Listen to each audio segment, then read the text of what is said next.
Hi guys, welcome back to the Non-Immigrant Student Podcast. If you're new here, welcome.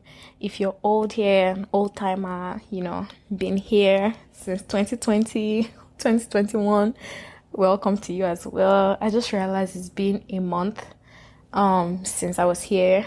I had been waiting for one of my friends to come on as a guest she went to Nigeria last year. Sorry, she went to Nigeria this summer, and I wondered how she had a lot to say about her trip. So I was like, do you want to share this on podcast too, as a fellow non-immigrant student?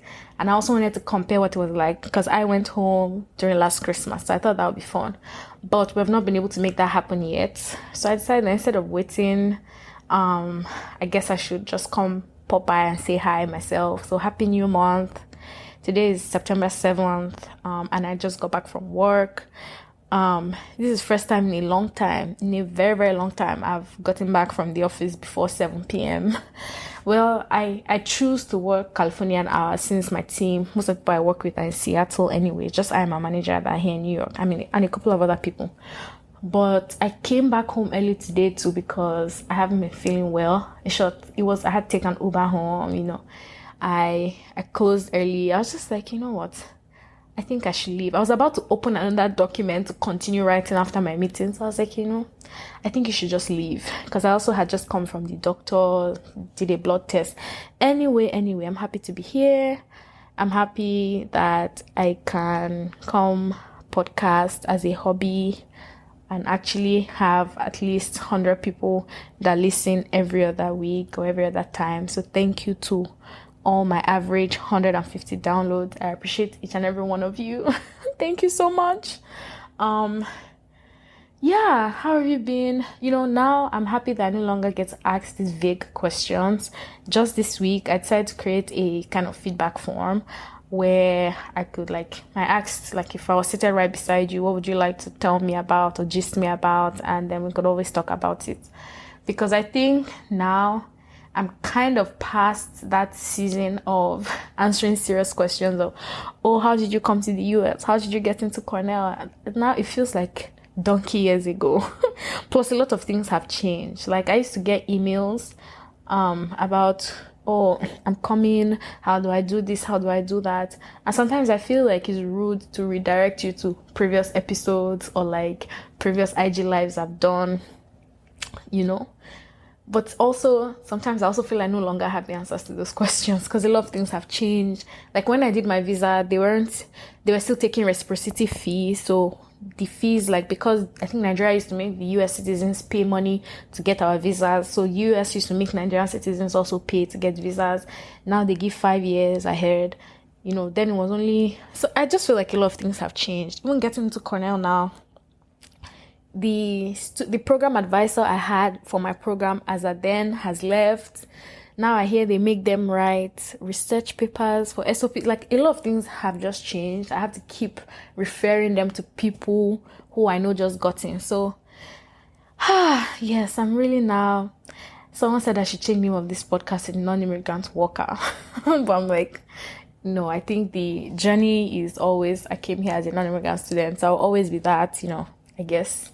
till I get a work visa, I don't know, but that's all besides the point. I'm happy to be here anyway, and thank you to all of you who tune in every time, a new episode is released. So I just came here to say hi, to also because it's something I actually like to do, to also kind of, to distress, because I think I've been stressed lately. So this is just an episode of life lately. If you're on Instagram with me, you know that I just went back to Cornell to give I don't want to say speech, I was a panelist. I was invited back as a panelist. And I remember thinking they invited all of us. You know how they BCC people in an email. So I even took the email to my school group chat. So each cohort has a group chat. So the people I graduated with. And I was like, hey guys, I don't know how many of you got this email. How many of you would love to go down to Cornell? Are we driving down? Who's going? Because I thought they just email blasted everyone. And then they wanted as many people to come. I didn't know that I was sent to a select few. So, in fact, I think nobody even answered me on the group. Okay, only one person responded, but then she never got back to me. Anyway, long short of the story, they reached back out to me. And I was like, I would love to come, but would accommodation and travel be covered? I mean, even before, that was just me stalling. The truth is that I was excited to go back, especially because I take the responsibility of being a black, I would say a black woman in STEM. I take it seriously that, I have to represent, I have to show up for the people who are also coming up, to make them know that they can do it. There are people like us in the field. Anyway, so they said yes, they would be willing to. They've never had to provide accommodation for travel and travel for anyone, but that they'll be willing to do that for me. And then they gave me a credit card to book and asked me to book any class I would want to. And of course I was like, okay, I'm going to take a first class ticket. And I did, they sponsored that. They paid for my cab to and for the airport. They were really nice about it, honestly. In fact, because of how much money they had spent, I was like, okay, I'm not going to make them pay for the hotel because it was coming back season. So hotel rates were going for as high as 783. I remember the hotel I called, and even while I was on the phone with them, the rooms finished. I was like, okay, you know what? I'm just going to ask one of my friends there if I could stay with her. And then she was so gracious. She said yes. So I still have a couple of friends that are doing PhD back at Cornell. So that was good. I was happy to be there. Of course, I was the only black person on panel and black woman. We're 2 women, but it was well. I'm happy that it was very diverse. There was an Asian, there was a South Asian. There were white guys, and I feel like it was all the races were kind of well represented.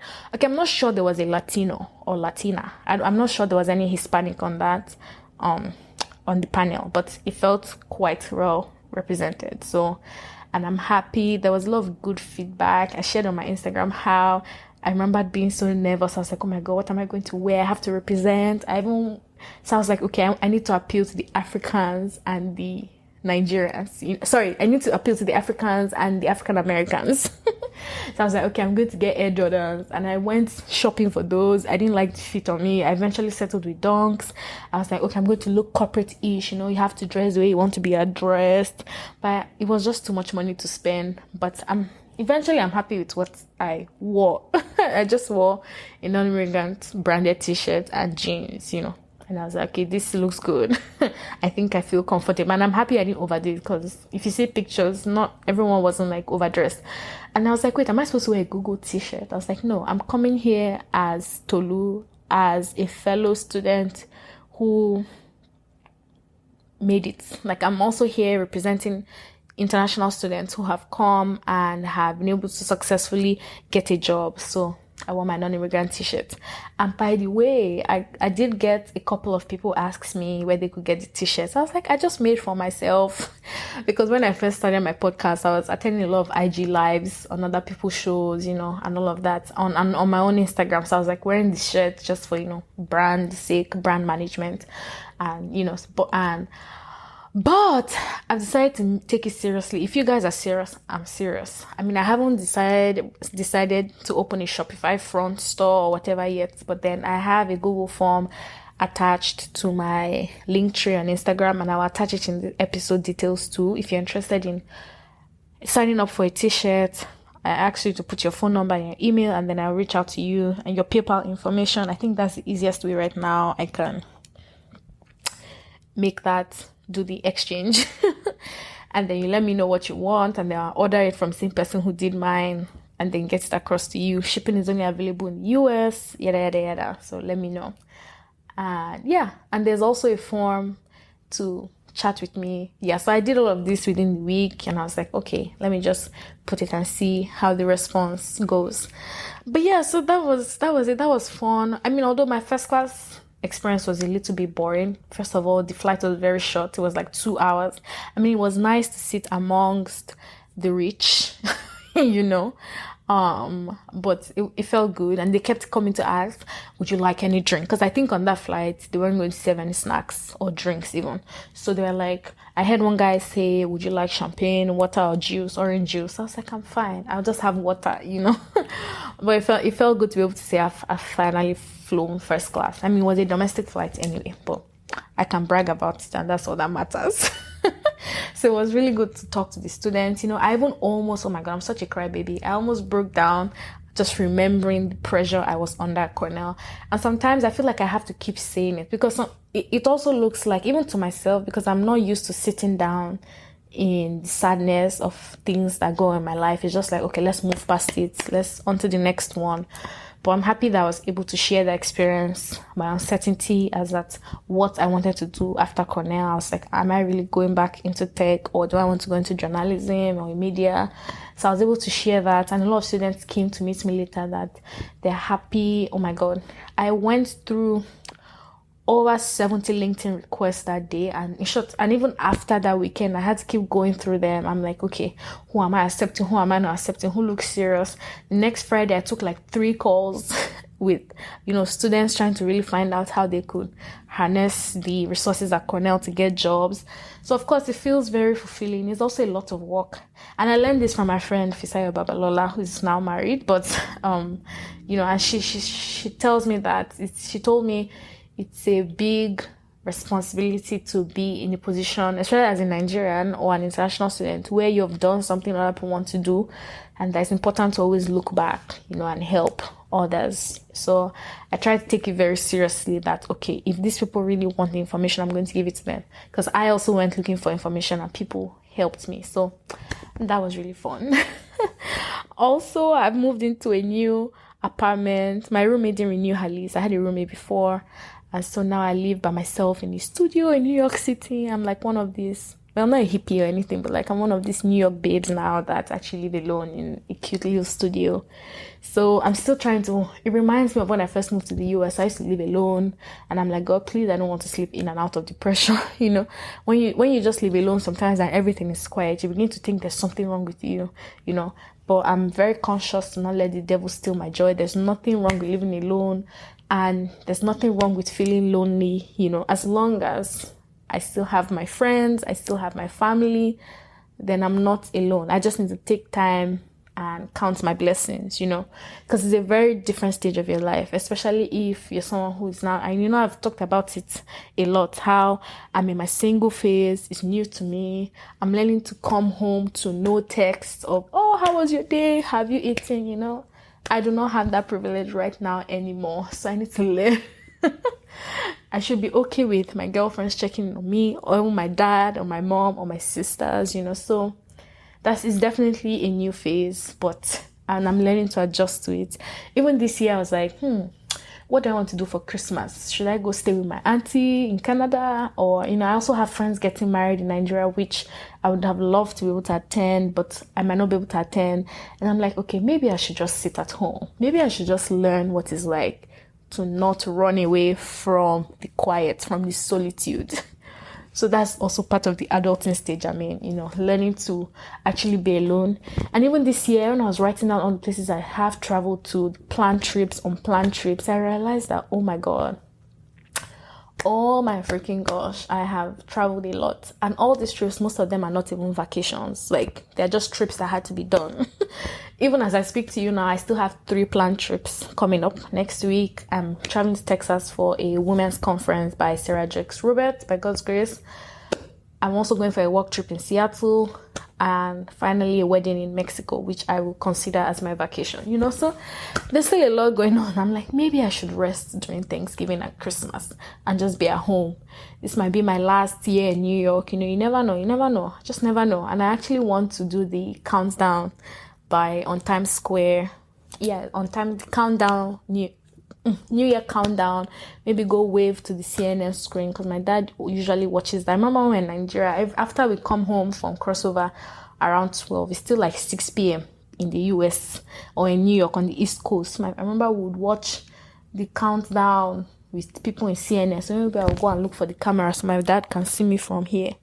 These are all just huge plans. Anyway. But yeah, what brought me here? Okay, I was telling you about how I now live alone. Yeah, so it's definitely a new experience. I'm grateful to God for. Of course, I'm sad I have to pay more. This move added extra $400 out. In short, it's taking away extra $400 from my paycheck towards rent. So of course that also calls for a lot of adjusting. Like, ain't nobody doing no more brunches. Now I'm going to Trader Joe's. I will be buying pancake things and waffles and be making by myself. I will invite people over for breakfast. If you want to eat out, you can come eat here in my kitchen with me, So it's a lot. Just sitting down, refinancing, repurposing my finances, repurposing my life with this new change. I'm just like, it's been a lot. And maybe that's why I fell ill. The moving, I even had to pay for movers. Although I was moving within like the same building, same area. But I was like, I'm not about to disassembly my bed and assemble it back or move any heavy things. But I still felt sick at the end of the day. So then to what end is money if I can't even pay for my happiness or my comforts? But that's another conversation for another day. Oh my God. But yeah, I also traveled to Minneapolis recently to see an older friend, sister that just put to bed. So that was an unplanned trip, but it was nice. I also got to catch up with a high school friend. I realized that I actually like to travel to people more than place. Like, I don't really care for trying to see a new city. I just care about people I'm going to meet, because I see now why living in America is so non-communal and so independent, especially in New York City. I always tell my friends in Texas or any other place that people having games nights. That was games nights in New York. Oh my God, we go for drinks at the bar, we go for happy hour. Nobody comes to your house or anything, So, but every time I get to hang out with Nigerians, or just even non-Nigerians, but I have that spirit of community and togetherness, it feels good. I mean, sometimes I get that too from my church friends here, which is good. But yeah, it was nice to go to Minneapolis. I would say it's much more of a city than I thought it was. Every time I think about Minnesota, I mean, aside that Ashake sang about it, it just sounds like it's just a cold, very suburban city. But it was nice to go there. What else have I been up to? Also, yeah. I've been off. I always tell you about my shows. I've been watching. I just finished the morning show, season 1 and season 2 on Apple TV.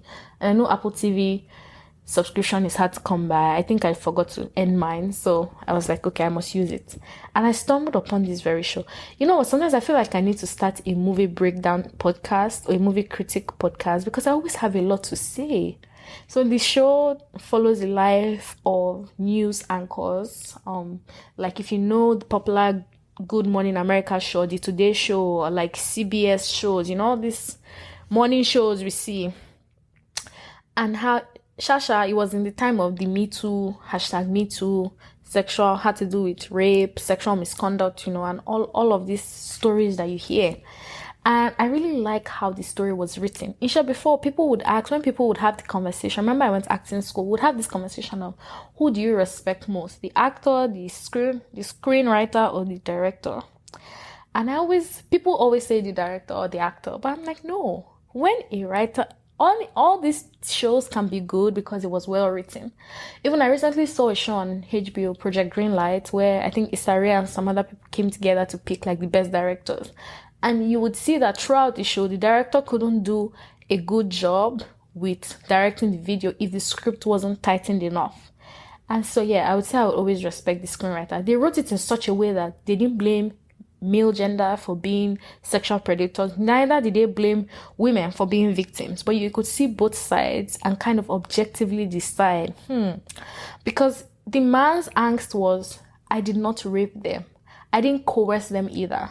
But for the fact that I have this certain position as their boss, as a senior person, of course, they are bound to think that I want them and they have to sleep with me if I want to sleep with me. So in that case, you can see that, the woman too, she was in her right mind, right? When, she was seduced or lured, but she wasn't raped. So when women come out and be like, he did a misconduct, there are people that are like, why did she keep quiet? Or why didn't she talk at that time? Or why didn't she say no? And I really see that when women say women who have been women who have been wronged, wrongfully taken advantage of, they really do freeze, no. I mean, I have a lot to say. You would have a lot to say too when you watch it, and you see how friends betray each other, or, how high pressure these work environments are. And I'm so grateful to the writers of the show. It just made me feel so much more aware. I think I finally am getting to understand the male gender, because I'm one of those people who used to be like, men are scum, I know women are scum, but men are scummer. But it painted a good, very balanced picture of both sides, And I also saw this series on Netflix, Painkiller, and since then I'm like, oh my God, oh my God, like now I'm officially scared of pharmaceuticals. Like I didn't even know that, in Nigeria, when they write a prescription for you, you just go to the pharmacy and take it. I didn't know that pharmaceutical companies actually have to advertise their drugs or their medication to hospitals to buy. There's so much that movies teach you. It's like reading a book. It's crazy. And how people actually get addicted to these drugs, But to me, I'm like, how can I get addicted to pills, when the pain is done, isn't that it? Why do I still need to take? Wow, there's a lot going on in the world. And sometimes I'm just grateful for how I grew up. I used to think, I remember my dad would call me and my sisters. He'd be like, you people that are agri-fouls, that that you people don't know anything. If you go outside, you people are vegetables. He was always just like mocking, in air quotes, our naivety, because people are actually going through real shit in this world, like real stuff. And that, like how drugs are actually killing people in families. Like people are actually going through stuff that you can't just sit on your high horse and judge people. Oh, he's into drugs. Oh, he's into alcohol. Like certain situations put them there. And I guess now, that I'm grateful that I didn't have to deal with any of these things. And that's why in an article I write about while I was in Cornell, I'm like, I remember there's a time I got addicted to watching TV all the time just to avoid dealing with the stuff that was happening in my life. And I was like, I wonder if alcohol was an issue for me, or drugs were an issue for me, or like sex was an issue for me, or all these other vices people get into to kind of get over their life. Where would I be today? So, yeah. A lot is happening in the world. Sorry, I'm just, when you're sick like this, you just be thinking about life. That's what is currently happening to me. Besides that, I'm doing okay anyway. So yeah, I guess all in all, I'm fine. I've also been doing I was trying to do a bit of furniture shopping, but I was like, you know what, I'm not going to one of these people that just keeps trash in their home, just buys because it's buy one, BOGO, buy one, get one free. These Americans, I'm beginning to learn their tricks on how they get us to buy more stuff even when we don't need it. So yeah, I'm trying to stay, I don't know if I'm a minimalist, but I try. But yeah, I think that's me. I don't know, is there any other gist? All in all, Sha, I hope you're good.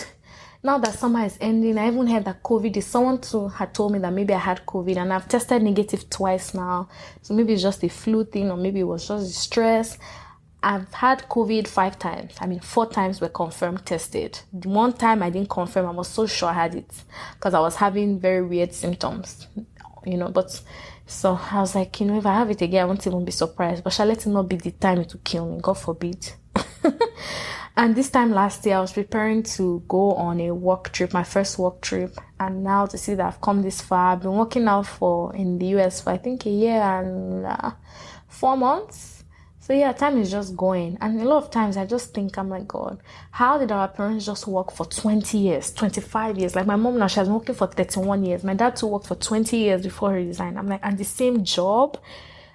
I'm like, God, is that going to be my life, So, I'm just like, there has to be more to life than just work. Oh my God.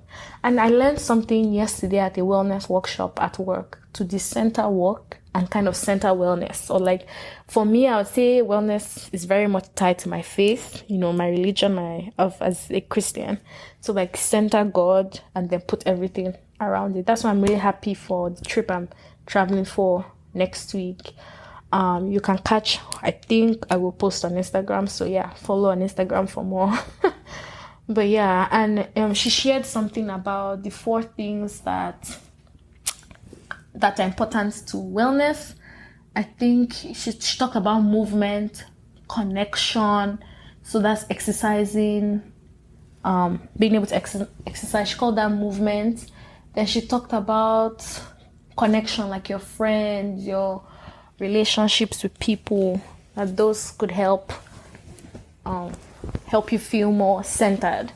Then she also talked about rest and sleep, and the last thing was nourishment. So, and I think those are things I try to do. I remember I decided to take the decision to start cooking again. I know they give us very healthy food at work, but there's a tendency to overeat because it's just there, and a lot of the foods too are just greasy. So I was like, okay, maybe I should start cooking again, which is something I haven't done in a while.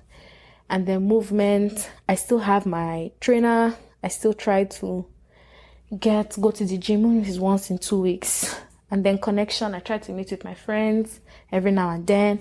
Rest and sleep, we're still working on that, but I try to get in 7 to 8 hours of sleep.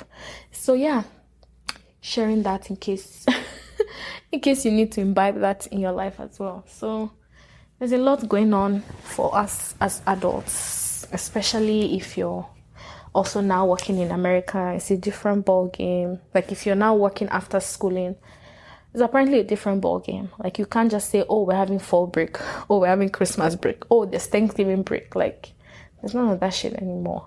And I don't know why I'm overly swearing now, but apologies if it offends you. But yeah, there's just so much that I'm like, God, how am I going to get a break? And even if I eventually start making bastard money, apparently successful people even work harder to keep the money. So I'm like, where is the break right now? Where does it end? This rat race. But yeah, like I said, I'm in such a soliloquy mood, asking rhetorical questions. But yeah, I hope you are. I don't even know. I just hope you are well wherever you are as well. I also went. I don't even think I shared here in August. So I went for a love, dating, marriage conference by Pastor Kingsley and Mildred Okonkwo, very popular love coaches and relationship coaches in Lagos, Nigeria. That was fun. Sometimes I feel like I learned so much. I'm like, if I decided to share every single thing, who would listen, right? But I think my biggest and best takeaway from that conference was people, these days, not everyone takes God as seriously as we used to in Nigeria. Like coming here, some of us fall out of that cycle of being very close to God. I remember someone sent me a message recently. So for most of you that might not know, when I was coming to university, I used to be a Bible study teacher. I was a cell leader fellow. I used to teach in the halls of residence every Saturday. We were the dead guys because, in Covenant then we had like attendance unit, ushering unit, reflections, people that used to dance, drama unit. Then you had word study. People used to go and learn the word on Saturday. It was like choir. And I remember I wanted to join choir. That's a story for another day. My father said that I should not join. That people in choir used to sleep with themselves. I mean, he has a point because it is in churches back then and in school fellowships back then. All those, they were notorious for, you hear that choir mistresses get pregnant. We all used to see it in Nollywood, So that was his excuse. He was like, you're going to get distracted. That I should go and join the Bible study. And well, I don't regret it. Because being there, I learned the foundations. I was taught how to read my Bible, how to study the word, how to learn certain concepts, I got to know God for myself. And eventually I became a student leader in that unit and became a Bible study teacher. And someone was telling me, I miss the Tolu O. I said, even of what study did. I said, even myself, I miss her. It's not like we're not trying to read our Bible. We're trying, but myself, I miss her. But anyway, during that conference, he told us how these days he sees that people are okay with marrying spouses that they might not be as deep in their faith as we are. So maybe you're a very Christian sister and Christian brother, but you might go for someone who passively likes Jesus, so they don't really value going to church as much, or they don't value speaking in tongues as much. And he said something. He said, how can you want to spend the rest of your life with someone who diminishes what Christ has done on the cross, or even someone who is not even born again at all? And then it hits me because, when you're here, you think, oh, I just want to marry someone I'm compatible with, but we forget about the core things. Like I said, we should focus on what we need in a spouse and not just what we want. So yes, you want your guy or your woman to look good, to smell nice, but what do you actually need from them? You need them to support you, support your dreams, pray for you, lead you, raise your children right, a lot of things. It was deep, different takeaways. But yeah, if you're interested in that kind of stuff, I highly recommend their YouTube channel. I think I should link it to, how many things now have I promised to link? The t-shirt form, the feedback form, and the YouTube channel. Yeah, it was fun. And maybe I should start linking these movies I talk about. But yeah, the one I was talking about before was The Morning Show on Apple TV and Painkiller on Netflix, just to buttress So yeah, it was an eye opener for me. And now at 27, I'm just deciding to live life. I mean, I've always tried to live my life intentionally, with no regrets, with no looking back, but I want to be able to look back and know that I tried everything I did. That even if I'm still 36, 40 and single, that it's not because I didn't put in effort. It's not because I didn't desire it. It's not because I didn't put in the work, And even if, what else? Just anything at all. Even if I'm not successful, God forbid. I realize now that I think my greatest fear is poverty. God forbid. Before, when I was growing up, I used to be like, oh my God, my greatest fear is being raped, or dying at gunpoint, or being shot without saying bye to my family, or going to jail. I mean, don't get me wrong, these are very valid fears. In short, God forbid that any of these things happen to me or any of my loved ones or to you, right? But now, the more I think about it, or maybe I just need to leave this capitalist state, especially this New York, where like we are living to work. I'm like, oh my God. Anyway. Oh my God, I feel like I've taken you guys into the deepest part of my mind now. But the whole point is, I hope you all are doing well. Oh my God, that was a lot. Anyway, but yeah, so I've said all of this now to say what? That it is well with us, all of us, in Jesus' name, because I do not know what else to say. But yeah, that has been my life lately. That has been my August recap. I'm looking forward to the rest of the year. I'm legit in 2024 already for some reason. I don't know why. I'm already thinking about, even at work now, I'm working towards trying to get promoted. I'm working towards, there's just so much. By the time I turn 28 next year, I'm like, God, this is where I want to be. Even now, I think maybe I should start tapping into this vision board writing. There's just so much to achieve in life that we need to be focused on. But yeah, I'll keep taking it easy. Hopefully I recover soon enough. Hopefully you guys support, buy the t-shirts, buy whatever I start selling if I eventually do. But yeah, and I hope you all stay healthy, stay safe, stay stress-free, stay well. And just to also reiterate the 4 pillars of wellness that I learned yesterday: rest and sleep, movement, connection with others, and nourishment. So yeah, it's giving wellness, it's giving mental health. Oh my God. But yeah, enjoy the rest of your September. Hopefully I'll be back before the end of this month with our promised guest. But if she's not here, I will come back myself and say hello again. And let's see, am I missing out anything? Okay, I think no. I think I will see you on Instagram. And yeah, enjoy the rest of your month. Have a lovely, lovely September. Have a lovely fall season. And yeah, good night from New York City. Bye, guys.